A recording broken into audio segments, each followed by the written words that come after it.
उसको नहीं लेंगे वो लोग, ठीक है। और इसमें तैयार आप रहिए, अगर वन लाइनर है तो बहुत अच्छा है, वो ऑप्शन देंगे आपको कि हाँ इसका अच्छा क्या ऑप्शन होगा, तो अगर विकल्प मिलता है तो बहुत अच्छी बात रहेगी, ठीक अच्छा। है। हाँ, चलिए मैं शुरू करता हूँ। रितु जी आ गई हैं और काजल जी आ गई हैं, इन्हीं का इंतजार था। देखिए, अभी तक हम लोग जिस तरह से तैयारी कर रहे थे, staff selection commission, junior Hindi translator, senior Hindi translator, paper 2 के हिसाब से कर रहे थे, और पेपर 2 11 तारीख को खत्म हो गया। इसके साथ ही हमारे पास 3 अवसर और हैं। जो लोग उसमें सही परफॉर्म नहीं कर पाए, उनसे आग्रह है या फिर उनकी चाहत भी होगी कि आने वाले 3 परीक्षाओं में बेहतर प्रदर्शन करें। और जी सौरभ जी, यशस्वी भव, आप लोग मैसेज लिख के मत भेजिएगा मुझे, लास्ट में हम लोग चर्चा कर लेंगे, ठीक है, डिस्ट्रैक्शन होगा उससे। तो मैं आपसे यह कहना चाह रहा था कि प्रणाम जो लोग, सर। जी प्रणाम, कैसे हैं? ठीक है सर। ठीक है, चलिए बात करते हैं। तो मैं यह कह रहा था कि जो लोग पेपर 2 में अच्छा परफॉर्म नहीं कर पाए, अभी जैसे कुछ लोगों का मेरे पास संदेश आ रहा है, उनका कहना है कि मैंने एस्से का टॉपिक नहीं लिखा, मेरा क्या होगा। अब तो कहा गया रामचरितमानस में भी कि हुई है वही जो राम रचि राखा। आप यह सूत्र मान लीजिए और उसकी चिंता करना छोड़ दीजिए। तो क्या साहब, जय हिंद। आप लोग अभी से आपके पास 3 अवसर हैं। कुछ लोगों ने पटना उच्च न्यायालय, मतलब पटना पटना हाई कोर्ट का फॉर्म भर रखा है, कुछ लोग केंद्रीय विद्यालय का भर रहे हैं, 2 अवसर, और तीसरा अवसर है डीआरडीओ में। 3 अवसर आपके पास है। अगर किसी भी जगह आपको लगता है कि आप एसएससी जूनियर हिंदी ट्रांसलेटर में कहीं चूक कर रहे हैं, तो ये 3 अवसर हैं जो आपके लिए लाइफ लाइन है। कौन बनेगा करोड़पति में भी शायद 3 लाइफ लाइन देते हैं, और चौथा फोन ए फ्रेंड है, वो तो मैं तैयार ही हूँ हमेशा। अभी तक पिछले 2-3 चर्चाओं में मैंने आपसे बात किया था फॉर्मली कि किस तरह से तैयारी करनी है और कैसे आगे बढ़ना है। आज की चर्चा में फोकस कर रहा हूं आपको डीआरडीओ में किस तरह का अनुवाद होता है, मतलब डीआरडीओ के कार्यालय में किस तरह का अनुवाद किया जाता है, उसका कुछ अंश मैं आपको दिखाऊंगा, ठीक है। और उसके बाद डीआरडीओ के बाद पटना हाई कोर्ट पर भी मैंने आप लोगों से 1-2 एक्सरसाइज करवाया था। आज का सत्र बहुत छोटा रखूंगा और सिर्फ इंट्रोडक्शन पार्ट रहेगा। उसके बाद बच जाता है केंद्रीय विद्यालय संगठन का। केंद्रीय विद्यालय का अभी गुड़िया ने कहा कि 60 नंबर के 60 प्रश्न होंगे, मतलब वन लाइनर हो सकता है, ठीक है। तो सबसे पहले मैं आपको डीआरडीओ का कुछ अंश नहीं दिखा। Sir, notification. अरे भाई, नोटिफिकेशन ही तो पढ़ा ना आपने, तब ना बताया। जी सर, नहीं, नोटिफिकेशन में क्लियर है सर कि 60 मार्क्स का जो होगा ना वो वन लाइनर ही होगा। हाँ ठीक है, कोई दिक्कत नहीं, हम बात करेंगे। सबसे पहले मैं स्क्रीन साझा कर रहा हूँ, अगर दिखे तो बताइएगा। हाँ, स्क्रीन साझा होना शुरू हो गया मुझे लगता है। हाँ, मैं दो दो दिखने लगा, इसका मतलब स्क्रीन साझा हो रहा है। देखिए, डीआरडीओ से मैंने ये निकाला है। आप लोग स्क्रीन पे देख पा रहे हैं या नहीं देख पा रहे हैं? कुछ लिखा हुआ है? हाँ सर। साफ दिख रहा है या जी और सर। बड़ा करूं? बड़ा कीजिए सर। और बड़ा करें, ठीक है। आ,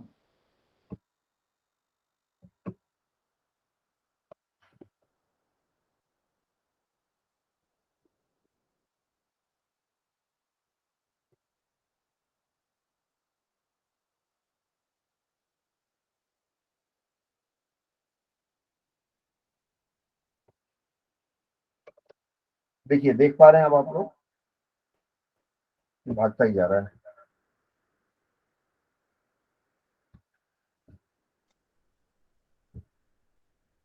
देखिए, बहुत बड़ा हो गया या चलेगा इतना? कुछ ज्यादा ही बड़ा हो गया सर। सर ज्यादा बहुत बड़ा? बड़ा। पहले ही ठीक था, क्लियर था सर पहले ही। ठीक है, तो थोड़ा और कम कर देते हैं।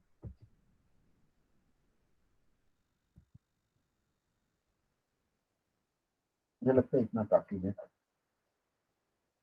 देखिए, सबसे पहला जो मैंने वाक्य आपको दिया, क्योंकि DRDO defence research and development organisation है, अर्थात डिफेंस के लिए चीजें बनाती हैं, उस पर शोध करके बनाती हैं, तो इनके जो भी अनुवाद के लिए अंश आएंगे इसी तरह से होंगे। जैसे पहला वाक्य मैंने आपको लिख के दिया है, torpedo under water vehicle speed measurement device. ये जो जब आप वहां जाएंगे ज्वाइन कर लेंगे तब इस तरह का अनुवाद होता है, तो निश्चित ही परीक्षा में भी कुछ ना कुछ इस तरह का अनुवाद मिलेगा आपको। अब यहाँ जो टॉर्पीडो है, अगर हमें उसका अनुवाद करना हो तो टॉर्पीडो का मतलब होता है एक ऐसा तोप का गोला जो पानी के अंदर के जहाज या पनडुब्बी को नष्ट करने के लिए प्रयोग किए जाते हैं।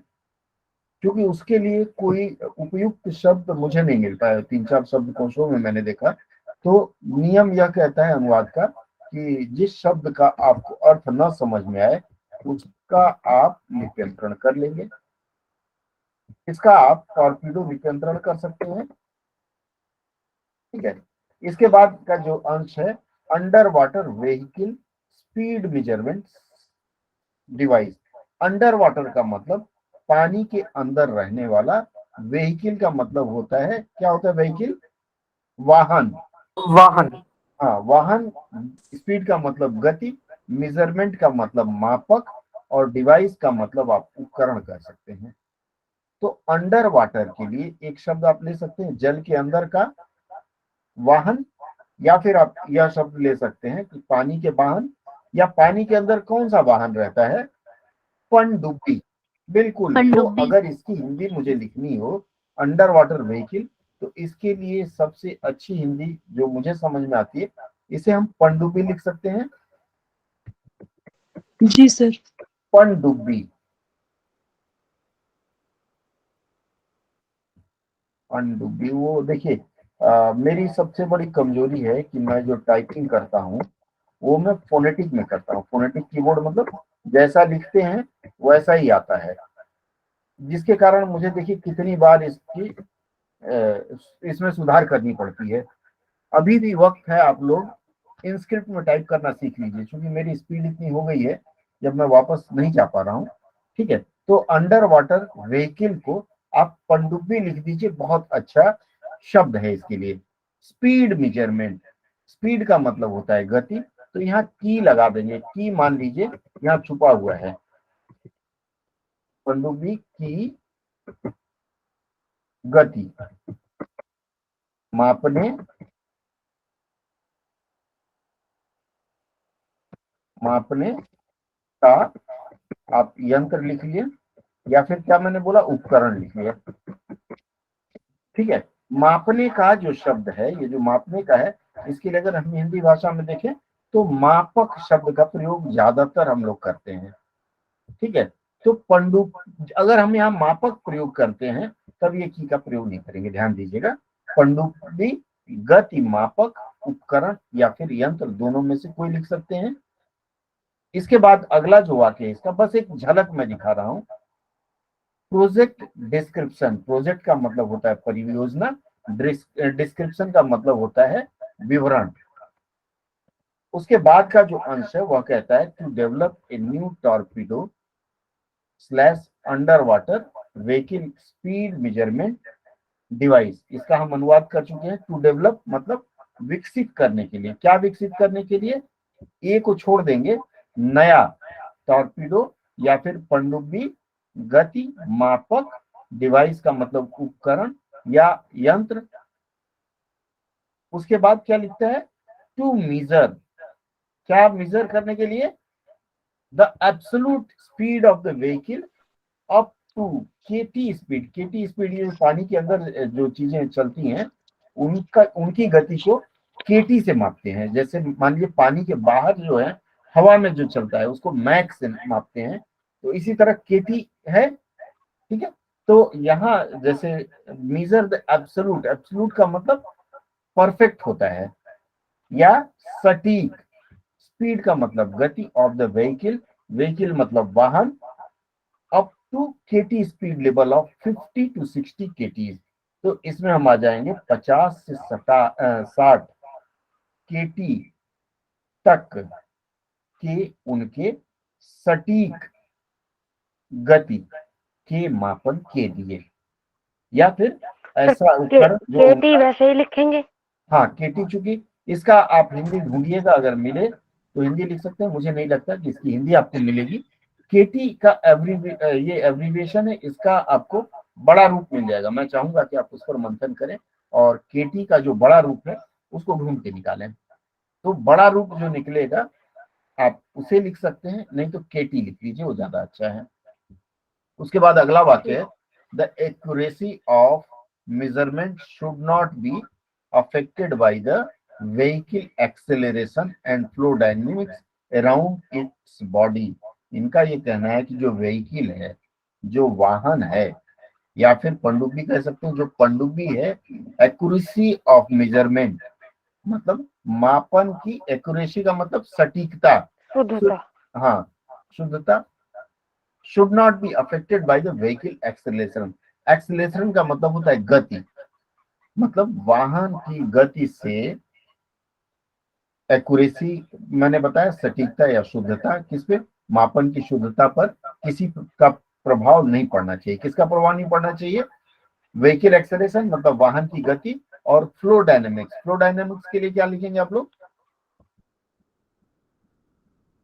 इसके अराउंड इट्स बॉडी मतलब इसके चारों तरफ। फ्लो डायनेमिक्स का क्या लिखेंगे? सर अच्छी बहाव लिख सकते हैं सर, अच्छी बहाव होना चाहिए। अच्छे बहाव नहीं, और भी कुछ? पानी के अंदर क्या होता है? प्रवाह सर। धारा प्रवाह। प्रवाह, हाँ धारा प्रवाह, प्रवाह की धारा लिखेंगे हम इसको। ठीक है, धारा का प्रवाह, प्रवाह की धारा नहीं, धारा के प्रवाह, और क्या होता है, गति के वाहन की गति का कोई असर नहीं पड़ना चाहिए, ऐसी शुद्धता होनी चाहिए उसमें। आगे है, the measuring device has to be compact, मतलब मापक यंत्र कैसा होना चाहिए? कॉम्पैक्ट का क्या हिंदी होगा? जटिल। पक, जटिल नहीं होगा, जटिल है सर, संक्षेप या छोटा सा, छोटा छोटा होना सा। चाहिए। कॉम्पैक्ट जो शब्द है इसके लिए छोटा होना चाहिए। And should not have any projection above the vehicle hide, क्या लिखा है? हाइड्रोडायनामिक प्रोफाइल, मतलब जो आपका वाहन है उसके हाइड्रोडायनामिक प्रोफाइल, हाइड्रो का मतलब क्या होता है? जल जल सर। स्तरीय। हाइड्रोडायनामिक्स को आप जल स्तरीय लिख सकते हैं। Projection above the vehicle hydro मतलब जो वाहन है उसके जल स्तर से ऊपर ना हो, और क्या हो, कहीं कुछ निकला हुआ ना हो, कुछ इस प्रकार का इसका अनुवाद आएगा। उसके बाद आएगा द एक्यूरेसी, ये अंश मैं आप लोगों को भेज दूंगा, आप इसका अनुवाद करके मुझे भेज सकते हैं। The accuracy of such measurement should be ±1 kts, मतलब इसकी शुद्धता कितनी होनी चाहिए? ऐसे मापन की, ऐसे माप की शुद्धता कितनी होनी चाहिए? ±1 kts होनी केटी। चाहिए। ठीक है, यह एक संक्षेप में मैंने आपको अंश बताया। इसे मैंने डीआरडीओ की वेबसाइट से डाउनलोड किया है, आपको यह बताने के लिए कि इसमें जो भी आएगा कुछ ना कुछ वैज्ञानिक टर्मिनोलॉजी के शब्द रहेंगे। जैसे हाइड्रोडायनामिक्स आ गया, इसी तरह मिसाइल टेक्नोलॉजी है तो मिसाइल आ जाएगा। डीआरडीओ और बहुत सारी चीजें बनाती है। तो मैं आपको जब भी मैं आपके साथ बैठूंगा चर्चा में, तो मैं एक एक अलग अलग विषय से लेके एक एक पैराग्राफ आपको देता रहूंगा, और इस तरह से आपकी तैयारी चलती रहेगी। ये हुई अंग्रेजी की बात। अब हम आते हैं हिंदी में। इनकी डीआरडीओ की एक पत्रिका छपती है हिंदी में।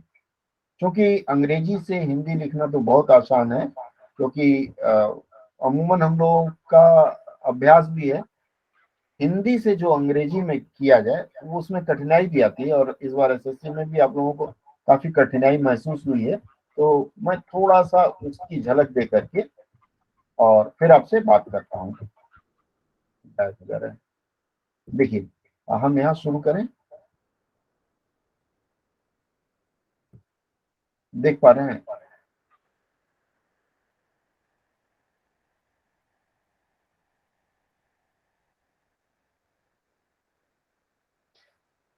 शत्रु के रडार की पकड़ में न आने वाली प्रमुख नौसेना प्रणाली। नौसेना प्रणाली का देखिए कितने अच्छे से जो भी उनके अनुवादक होंगे उन्होंने इसका अनुवाद किया है। Naval stealth system, naval stealth system की हिंदी उन्होंने की है कि प्रमुख नौसेना प्रणाली, इसको लिखा है, भारतीय नौसेना को सौंपी गई। अंग्रेजी क्या होगा इसका? बोलिए, कोई बोलिए अपने से, सब चुप क्यों हैं? सर एक बार बता दीजिए या दिखा दीजिए, हमें अरे दिखा नहीं। स्क्रीन नहीं देख पा रही हैं आप? सर आपका ही चेहरा दिख रहा है। नहीं नहीं, दो स्क्रीन होगा, देखिए ध्यान से। मेरे चेहरे के ऊपर, मेरे दिख रहा है सिर सर, पे दिख रहा है सर। दिख रहा है। आप मेरे चेहरे को हटाइए, फिर दिखेगा। अच्छा ठीक है। अब आप में से मैं चाहूंगा कि कोई इस पे दो चार शब्द सुझाए।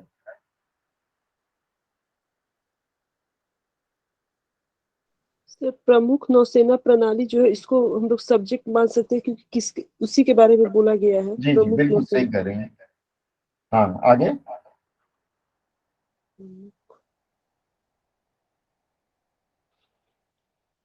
चलिए मैं ही बताता हूँ। ठीक है, देखिए एक चीज ध्यान दीजिएगा। आप किसी भी तरह का अनुवाद कीजिए, एडमिनिस्ट्रेटिव ट्रांसलेशन करिए, लीगल ट्रांसलेशन करिए, साइंटिफिक करिए, हर अनुवाद में आपका noun, pronoun, adjective, verb, adverb, preposition, इनका पोजीशन वही रहेगा, कहीं नहीं बदलता है। सिर्फ शब्दों का अर्थ बदला जाता है। अब जैसे शत्रु के शत्रु के रडार की पकड़ में न आने वाली, इसके लिए एक अंश मान लेते हैं। प्रमुख नौसेना प्रणाली से इन्होंने लिख ही दिया, नेवल स्टेल्थ सिस्टम इन्होंने लिख दिया है। भारतीय नौसेना को सौंपी गई। आपको याद होगा कि आप लोग जब चेंज करते हैं, वॉइस चेंज करते हैं, तो वॉइस चेंज में क्या होता है, सब्जेक्ट को ऑब्जेक्ट बना देते हैं, कई बार वर्ब को आगे ले आते हैं, इस तरह से करते हैं ना। तो आप यस इसमें देखिए, भारतीय नौसेना को सौंपी गई। आप प्रश्न करेंगे क्या सौंपी गई, तो सर बोले नेवल। सर। फिर मैं हाँ बोलिए। Sir naval sustain system a naval consent stale to was system naval was. Sustain system consent to Indian consent क्यों? कंसाइन सर, कंसाइन सौंपी गई। अच्छा, हैंडेड ओवर ज्यादा कंसाइन, अच्छा नहीं रहेगा? हाँ सर, हैंड ओवर भी अच्छा रहेगा, हाँ। ज्यादा निकलेगा sir. Hand over to Indian naval system hmm, which is not being cause to enemy नहीं, पीपल। कॉज नहीं आएगा। अब मैं बताता हूँ, और कोई दो लोग और प्रयास कर सकते हैं, कोई और आप में से बताए। Sir handed over Indian navy होगा ना सर, इंडियन नेवल सिस्टम से पहले ही हो जाएगा ना। चलिए उस पर हम बाद में बात करेंगे। और कुछ?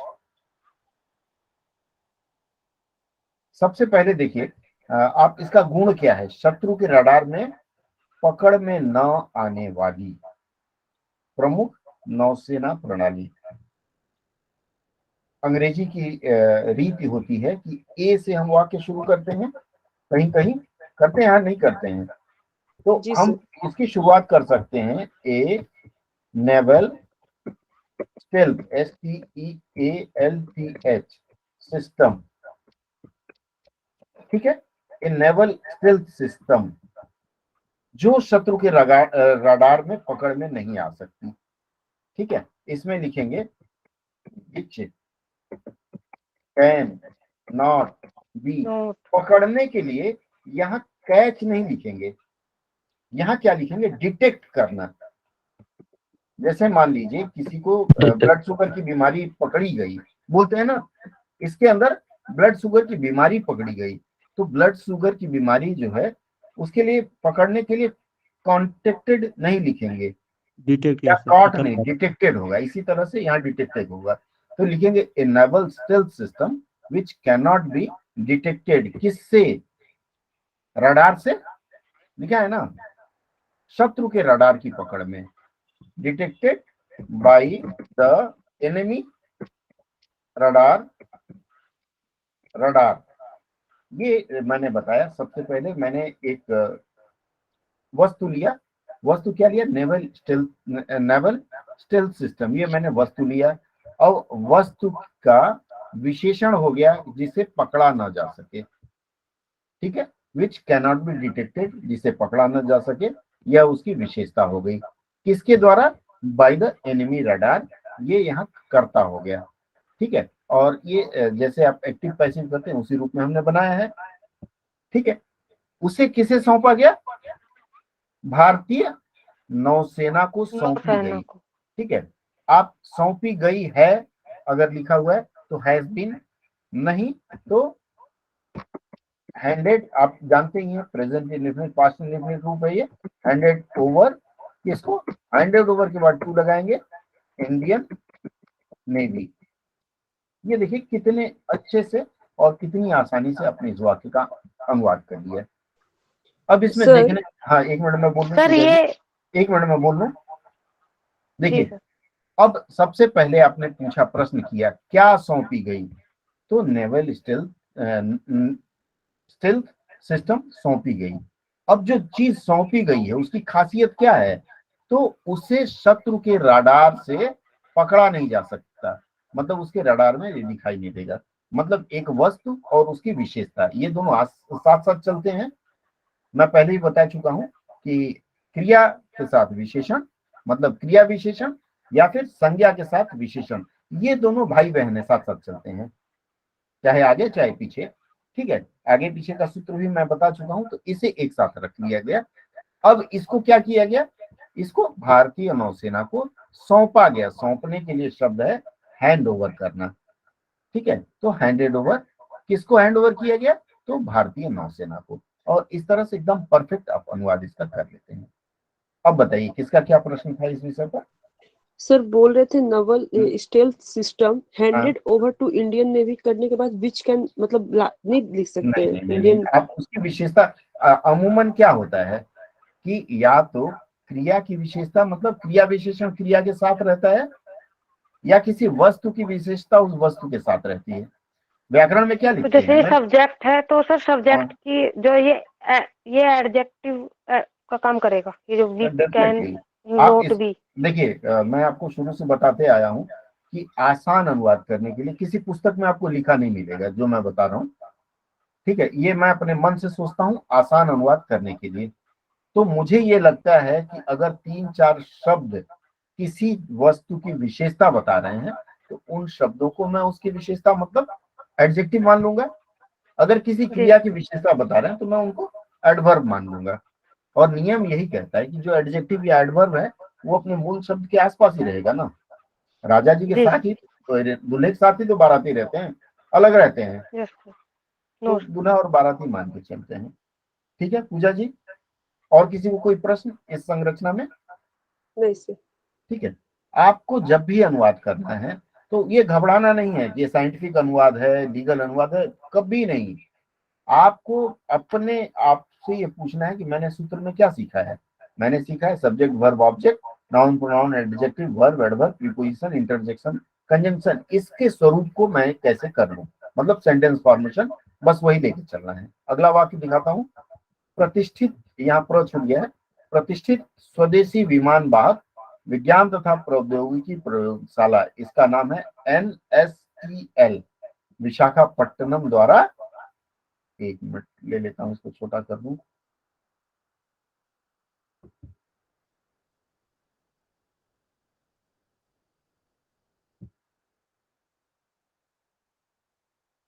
एक तरह से यह कह सकते हैं कि ये जो मैं अंश दिया मैंने, ये अंश एक तरह से समाचार है, लेकिन थोड़े बहुत वैज्ञानिक शब्द रहेंगे और इसी प्रकार का आपका अनुवाद पूछा जाएगा।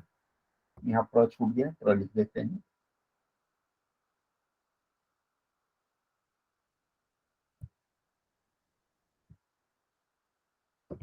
प्रतिष्ठित को हिंदी में क्या लिखते हैं, इंग्लिश में क्या लिखते हैं? Renowned sir. Renowned, very good. और कुछ? Prestigious sir. प्रेस्टिजियस तो नाम ही के लिए हो जाएगा। वेल इस्टेब्लिश्ड, इस्टेब्लिश्ड मतलब वेल इस्टेब्लिश्ड कह सकते हैं। Yes, sir. तो Well established. हाँ, स्वदेशी के लिए इंडिजिनस। Very good, indigenous. ठीक है, प्रतिष्ठित के लिए आप लोगों ने लिखा रिनाउंड या वेल इस्टेब्लिश्ड। इंडिजेनस हमेशा देख लीजिएगा, स्वदेशी शब्द जहां आए वहां आप लोग इंडिजेनस शब्द प्रयोग करिएगा, डायरी में नोट कर लीजिए और दिमाग में लिख लीजिएगा। अब विमान वाहक के लिए, विमान के लिए क्या लिखते हैं? Aircraft, Aircraft, yes, sir. Aircraft. और वाहक के लिए कैरियर लिख लीजिए, मैं यहाँ टाइप नहीं कर रहा हूँ, आप अपने से लिखिए उसमें, या लिखना पड़ेगा? नहीं सर, लिख लेंगे। CARRIER या CARER, क्या होगा बताइए। सही है सर, यही है। ठीक है सर, यही होता है। तो आप देख यही है लीजिए, ना। इसे होमोनोम्स बोलते हैं, एक जैसे उच्चारण वाले शब्द, लेकिन उनकी स्पेलिंग अलग होती है, तो उसके भ्रमजाल में ना सर फंसिएगा आप लोग। बोलिए। स्वदेशी की ओर लिख दीजिए। स्वदेशी की इंडिजेनस, INDEGENOUS, शायद यही होता है। देख लीजिए आप लोग, इसका देख लेते हैं सिनोनिम क्या कहता है। ये देखिए, कंप्यूटर में कितनी विशेषता है, इसका सिनोनिम्स नहीं दिखा रहा है, इसका मतलब मैंने गलत लिखा है। सर आई होगा सर, आई थिंक डी के बाद। INDI, यस चलिए सर, देख डी। लेते हैं। INDI देख लेते हैं, इसका क्या विकल्प दिखा रहा है। कभी कभी शब्द लेकर के कंफ्यूजन होती है, तो उस समय हमेशा ही अपने दिमाग पे जोर देने के बजाय डिक्शनरी पे जोर दीजिए। NIOS। इसका सिनोनिम, वेरी गुड, देख लीजिए। इंडिजिनस का मैं देखिए राइट क्लिक किया और गया, यहाँ नेटिव लिखा हुआ है, ओरिजिनल लिखा हुआ है, ओरिजिनल लिखा है, दिख पा रहा है ना, छोटा सा दिख रहा होगा। होम ग्रोन या होम ग्रोन, इस तरह का आता है। तो इंडिजिनस आपने सही सलाह दिया, INDI होता है। ठीक है, प्रतिष्ठित के लिए स्टेब्लिश लिख सकते हैं। अच्छा, अगर आप कंप्यूटर में बैठे हैं तो ये सब शॉर्टकट सिर्फ ऑफिस में चलेगा, ध्यान दीजिएगा। यहाँ मैं इसको ट्रांसलेट में क्लिक करूंगा। ये जब कार्यालय में काम करते हैं या प्रोफेशनल अनुवाद करते हैं विजय जी जैसे, तो वहां आपको ये काम आएगा। देखिए, इन्होंने प्रतिष्ठित का स्टीम्ड लिखा है, राइट साइड में देखिएगा, बॉक्स में दिख रहा है ESTEEMED, और इसके साथ ही इन्होंने इसका विकल्प भी दिखाया है। विकल्प दिखा है prestigious, reputed, distinguished, coveted, iconic, ये नाउन रूप एडजेक्टिव रूप में है, और फिर एडवर्ब में रूप में है क्लासिकली और डिग्निफाइड। जो आपको अच्छा लगे वो लिख लीजिएगा, इस पे अभी मैं कोई कमेंट नहीं करूंगा। ठीक है, आगे बढ़े। विज्ञान तथा प्रौद्योगिकी प्रयोगशाला, इसकी अंग्रेजी ऑलरेडी इन्होंने दे दी है, NSTL, national, S for scientific, T for प्रौद्योगिकी है ना, टेक्नोलॉजी। Technology sir. हाँ टेक्निकल होगा, टेक्नोलॉजिकल या टेक्निकल, और L फॉर लेबोरेटरी। लेबोरेटरी। ठीक है, लेबोरेटरी, विशाखापट्टनम द्वारा। ठीक है, लेबोरेटरी का नाम लिख दिया, विशाखापट्टनम, ये एक ही चीज है, विज्ञान तथा प्रौद्योगिकी प्रयोगशाला विशाखापट्टनम, इसे हम एक शब्द मान लेंगे और ये सब्जेक्ट हम मान लेते हैं। तो NSTL कामा विशाखापट्टनम द्वारा अभिकल्पित, अब अभिकल्पित का क्या होगा, एवं विकसित की गई 3 मेगावाट बिजली इंफ्रारेड सप्रेशन सिग्नेचर, क्या होगा इसका। अभिकल्पित को क्या करते हैं, डिजाइंड मुझे यहाँ आगे पे से लिखा है। पूछो। डिजाइंड। डिजाइन लिख सकते हैं। और कुछ बताइए। बार बार ये गूगल ट्रांसलेट या माइक्रोसॉफ्ट ट्रांसलेट की अगर आदत डाल लेंगे तो डिक्शनरी देखने की आदत खत्म हो जाएगी। आपने सही बोला, डिजाइन। ठीक है, डिजाइन के अलावा और भी विकल्प हैं इनके। प्रिपेयर्ड, चलिए डिजाइन ठीक है। अभिकल्पित, नोट कर लीजिएगा आप लोग डायरी में, डिजाइन जहां रहेगा वहां अभिकल्पित शब्द का प्रयोग करेंगे, नोट कर लीजिए, फिर आगे बढ़े।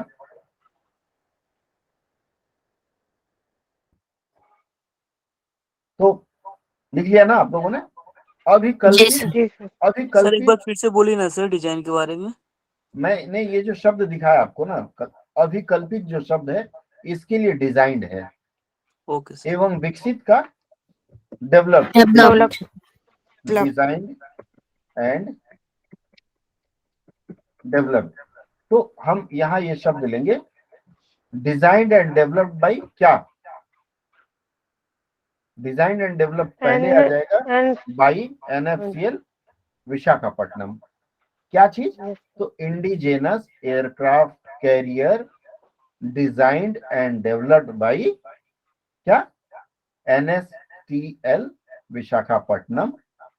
उसके बाद क्या है, बोलिए, उसके बाद क्या है, की गई 3 मेगावाट सप्रेशन सिग्नेचर RIS प्रणाली। ठीक है, 3 अब ये आ जाएगा 3 मेगावाट डीजल इंजन, डीजल की अंग्रेजी डीजल होती है, इंजन की इंजन होती है, इंफ्रारेड की इंफ्रारेड होती है, और ये सप्रेशन, ध्यान दीजिएगा ये संप्रेषण नहीं है, सप्रेशन ये अंग्रेजी का शब्द है, इसका इन्होंने लिप्यंतरण कर लिया है। सप्रेशन का सप्रेस करते हैं ना, SUPPRESSION, ये सप्रेशन होता है। और सिग्नेचर भी यहाँ सिग्नेचर है, क्योंकि इसकी हिंदी शायद बनाई नहीं गई है, इसलिए इन लोगों ने इसे इसी रूप में लिख लिया है, या फिर इसका एब्रिविएटेड फॉर्म IRSS इन्होंने लिख लिया है। तो जो आपको पसंद है वो लिख लीजिएगा। अब प्रणाली मतलब ये सिस्टम है, इसको इन्होंने प्रणाली लिखा है। का हस्तांतरण, हस्तांतरण की इंग्लिश क्या होती है? ट्रांसफर होता है इसका। Transfer handover. हाँ, हस्तांतरण देखिए ध्यान दीजिएगा, अगर व्यक्ति का ट्रांसफर होता है, जैसे मान लीजिए आप किसी विभाग में नौकरी कर रहे हैं, आपका अगर हस्तांतरण होता है तो व्यक्ति के लिए यहाँ ट्रांसफर का प्रयोग करते हैं, लेकिन यहाँ हस्तांतरण का क्या होगा? हैंडओवर। हैंडओवर कर। यहाँ ट्रांसफर भी चलेगा, ठीक है। हैंडओवर समारोह नहीं होगा, हैंडिंग ओवर होगा फिर यहाँ, हैंडिंग ओवर। सर इंडक्शन लिख सकते हैं? इंडक्शन नहीं, हस्तांतरण होता है ना, मतलब आप उनको दे रहे हैं, तो यहाँ जी। हैंडिंग ओवर लिखेंगे। हैंडिंग ओवर समारोह का, सेरेमोनी MONEY होता है या MONY होता है? Y sir. And Y. बहुमत क्या कहता है? CEREMONY। हाँ, MONY होता है, ई नहीं रहेगा, ठीक है। सेरेमनी कब हुआ था? 22 दिसंबर 2021 को आयोजित किया गया। वॉज आयोजित करना का, ऑर्गेनाइज्ड। कब किया गया? ऑन 22 दिसंबर 2021, ठीक है। यहाँ तक जो मैंने आपको बताने का प्रयास किया, यह बात समझ में आई, हाँ या ना? आई सर। जी सर। तो आपको डरना नहीं है, क्योंकि वो बोलते हैं ना, डर के आगे जीत है, ठीक है। डर गया तो फिर गया, अब कहाँ गया? मर गया, वो कवि ने कहा है। मैं घर गया सर। ठीक है, मैं ऐसे शब्दों का प्रयोग नहीं करूंगा। तो इसके लिए मैंने क्या किया, मैं DRDO के वेबसाइट पर गया, और DRDO के वेबसाइट पर मैंने कुछ भी एक सामग्री वहां से डाउनलोड कर लिया। इसी तरह पटना हाई कोर्ट का मैंने बताया था कि पटना हाई कोर्ट की साइट पर जाइए, इसका लिंक मैंने अपने ब्लॉग में दिया हुआ है, आप वहां से डायरेक्ट जाएंगे और जो उनके जजमेंट्स हैं वो डाउनलोड करिए और उसके अनुवाद में लग जाइए। सर पटना हाई कोर्ट के लिए प्रैक्टिस नहीं कराएंगे? अरे बाबा कराएंगे, आज तो इंट्रोडक्शन है, अभी तो इसके पहले आप लोगों की रुचि नहीं देखी थी तो मैं बंद कर दिया था।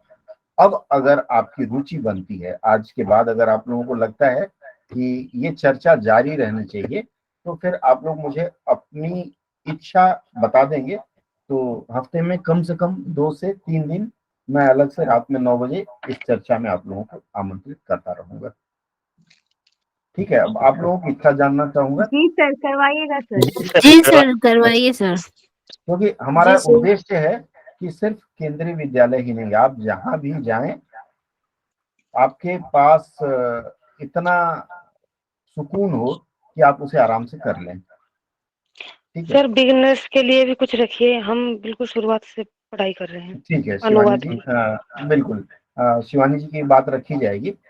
हफ्ते में जो 2 दिन मैं एक्स्ट्रा रखूंगा, एक दिन का जो रहेगा वो इस तरह के बड़े अनुवाद के लिए रखूंगा, और एक दिन मैं रखूंगा शिवानी जी जैसे जो नए लोग हैं उनको बेसिक से मैं शुरू करके बताऊंगा। बाकी जी सर। हमारी जो ऑनलाइन क्लासेस सैटरडे संडे होगी, उसके अलावा ये 2 दिन की एक्स्ट्रा क्लासेस मैं लगाऊंगा आप लोगों को। सर जीएसटी के लिए साथ सर कुछ नेक्स्ट ईयर में करना है सर मुझे जीएसटी के हाँ, लिए। उसका तो चल ही सर रहा है। शनि रवि की क्लास आपकी है, अभी शुरू में कुछ दिन आपको, जैसे आपने शनिवार को रविवार को अटेंड किया था क्या? हाँ जी। तो रविवार हाँ जी। रविवार मैंने आपको एक ग्लिम्स दिखाया था, छोटी सी झलक मैंने दिखाई थी कि आप किस तरह से अनुवाद करते हैं और कितनी गलतियां रहती हैं। मैंने टेस्ट लिया था और कहा था 5 से कम अगर गलती होती है आपकी, तो ये मान लीजिए कि आपको अंग्रेजी फिर से सीखने की जरूरत है। यस और सर 4 नंबर आए थे। मैंने कहा था आप लोग मुझे मत बताइएगा, ये अपने तक ही रहना है, लेकिन फिर आपको सिंसियरली सोचना शुरू करना होगा। तो उस विषय पे फिर हम चर्चा लेते रहेंगे, ठीक है। और किसी का कोई प्रश्न? साथ में वन लाइनर भी अगर थोड़ा देते तो अच्छा रहता। अरे अंकिता, आपको तो मैंने वन लाइन ही तो कराया, अभी मैं क्या करा रहा था? आपको वन लाइनर से अधिक कराया क्या? हाँ? नहीं सर। तो फिर यही तो वन लाइनर है, और ये लाइनें जोड़ दें तो 10 लाइनर हो जाएगा, उसकी घबराहट नहीं होनी चाहिए, ठीक है। मैं देखिए, मैंने क्या कहा कि लोग क्या करते हैं, पुरानी शराब नया लेबल लगा के बेचते हैं, क्या बोलते हैं अंग्रेजी में उसको, old wine in new label.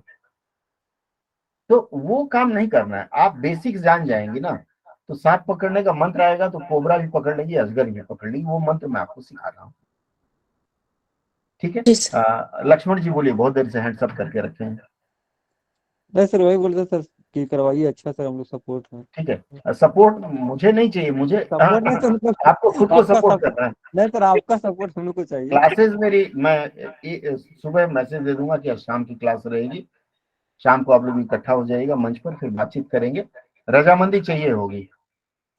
तो सर मैसेज कर दीजिए ग्रुप में कितने बजे से क्लास होगी तब तो। मेरी क्लास 9 बजे से ही होगी, other than Saturday Sunday. Saturday Sunday sir, हम 10 लोग बजे से तैयार भी हैं सर। चलेगी, ठीक है। चलिए, और किसी का कोई प्रश्न हो तो बताएं, नहीं तो फिर मैं समापन की ओर बढ़ूं। सर लिंक तो ग्रुप में ही आएगा ना? जी, लिंक ग्रुप में आएगा। केशव जी क्या कह रहे हैं?